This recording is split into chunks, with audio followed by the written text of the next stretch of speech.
नमस्कार.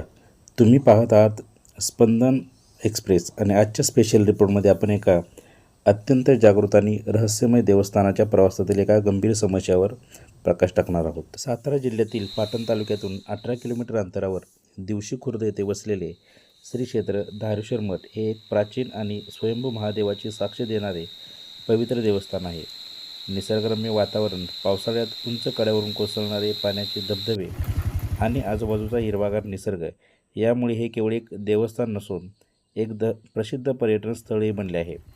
या उंच डोंगरावरील प्राचीन गुफेत श्रीराम, 5 पांडव, बिभीषण आणि हनुमान यांनी लिंगपूजा आणि अनुष्ठान केल्याची आख्यायिका आहे.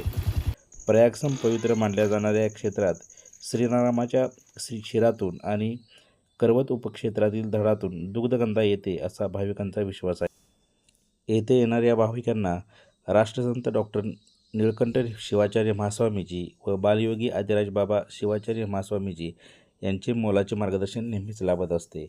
परंतु या निसर्गरम्य आणि पवित्र स्थानाकडे जाणारा रस्ता मात्र सध्या भाविकांसाठी आणि पर्यटकांसाठी अत्यंत धोकादायक बनला आहे. मठाकडे जाण्यासाठी डोंगराच्या पायथ्यापासून 3 किलोमीटरचा तीव्र घाट सुरू होतो. ही वेडीवाकडे आणि नागमोडी वळणे पार करूनच भाविकांना उंच ठिकाणी असलेल्या धारेश्वर मठाचे दर्शन घडते. पण या संपूर्ण घाटमार्गावर कुठेही सुरक्षित कठडे म्हणजेच बॅरिकेड्स नाहीत. हजारो भाविक आणि पर्यटक जीव मुठीत धरून हा प्रवास करत असतात. राज्यभरातील विविध जिल्ह्यांमधून येणाऱ्या भाविकांनी आणि पर्यटकांनी स्पंदन एक्सप्रेसशी बोलताना या असुरक्षिततेबाबत तीव्र चिंता आणि भावना व्यक्त केल्या आहेत. गंभीर समस्येकडे प्रशासनाचे लक्ष वेधण्यासाठी तीर्थक्षेत्र आदिमठ संस्थान धारेश्वरचे मुख्य पुजारी तत्त्वज्ञ गव्यसिद्ध डॉक्टर शिवलिंग आनंद जंगम यांनी एक अत्यंत महत्त्वाची मागणी केली आहे. राज्याचे पर्यटन मंत्री आणि सातारा जिल्ह्याचे पालकमंत्री नामदार शंभूराज देसाई यांनी भाविक आणि पर्यटकांच्या सुरक्षेचा गांभीर्याने विचार करून या घाटमार्गावर तातडीने सुरक्षित बॅरिकेड्स बसवावेत असे आवाहन त्यांनी केले आहे.